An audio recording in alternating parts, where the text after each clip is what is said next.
Smerujem do Nových Zámkov na gymnázium Milana Rastislava Štefánika, ktoré má mimochodom viac ako 180-ročnú históriu. No a ako mi povedal Adam, má tam vynikajúce odborné zázemie na svoj originálny výskum.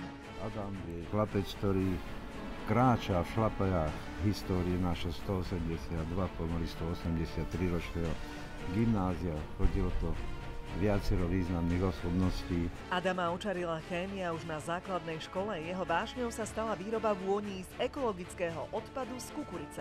Mňa vždy zaujímali vône a konkrétne látky, až prečo majú takú vôňu a ako voňajú. A tak som sa teda rozhodol zamerať na jednu novú látku, ktorá sa volá furfural. Je vyrábaná veľmi jednoducho z kukuričného odpadu. Veľmi skoro presvedčil, že ozaj má aj talent, ale aj veľký vzťah ku chémii. Z kukuričného odpadu Adam vyvinul vyše 40 nových voľných zlúčenín. Adam, tak ty si povedal, že si veľmi rád, že to môžeš aj ukázať, pretože ty to vlastne stále robíš niekde tak potajomky v laboratóriu. Dalo by sa povedať, lebo mnohí ľudia, keď počujú, že parfémy z kukurice, tak si práve myslia, že my z kukurice extrahujeme nejaké látky. Ale to vôbec nie je pravda. My kukuricu premieňame na jeden začiatočný materiál, z ktorého potom už klasickými chemickými procesmi pokračujeme ďalej. A takto to vyzerá po klasickej žatve kukurice. Tieto otruby vlastne ostávajú na poli a sú iba poľnohospodárskym odpadom. Dáme ich do takejto reakčnej banky. V nej následne bude nastávať teda chemický proces, kedy tú kukuricu, tie otruby ideme chemicky premieňať.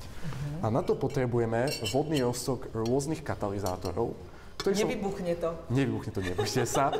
Všetko je to bezpečný proces. Tam sú katalizátory, ktoré sú vlastne určené na to, aby premenili túto kukuricu na taký olej, furfural, na našu základnú látku. 90% voľných látok používaných v parfumérii je vyrábaných z ropy.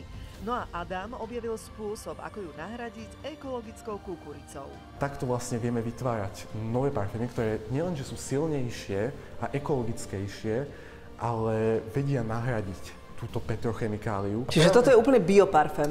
A toto je úplne 100% z kukurice, dal by sa povedať. Všetky látky sú odvodené od kukurice. Jeho objav dokáže priniesť aj výraznú úsporu v emisiách, ktoré sa tvoria pri výrobe parfémov. Ak by sme tento proces aplikovali do teda klasickej výroby, tak by sme vedeli ročne ušetriť až 2400% CO2. Kukurica tu bola posledné 4 roky, skoro stále.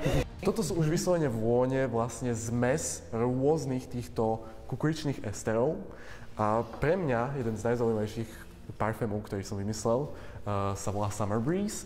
A je to teda taká oleandrovo-akvatická letná vôňa. Je fantastická. Až mi je ľúto, že televízni diváci to nemôžu teraz precítiť. No a toto si vymyslel aj názvy ty.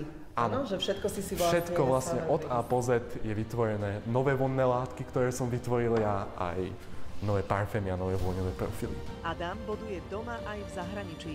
Dokonca dvakrát vyhral festival vedy a techniky. V poľských Katoviciach v tvrdej konkurencii vyhral druhú hlavnú cenu. Adam Kowalczyk from Slovakia. Aj najvyššie čestné ocenenie s pozvánkou na vedecké fórum do Londýna. Chodí na úžasnú školu, má fantastického triedneho učiteľa. Zrazu mi len povie, že on ide na olympiádu a on to ide vyhrať. On nezabudol byť človekom, takým normálnym študentom. A to je senzačné. Nakoniec len taká jedna hláška z mojich výskumných projektov. Budúcnosť je v kukurici. Tak budúcnosť je v kukurici, to si krásne povedal. Z Nových Zámkov Zlatica Švajdová Puškárová, Zlaté talenty a Adam Kovalčík, televízia Markíza.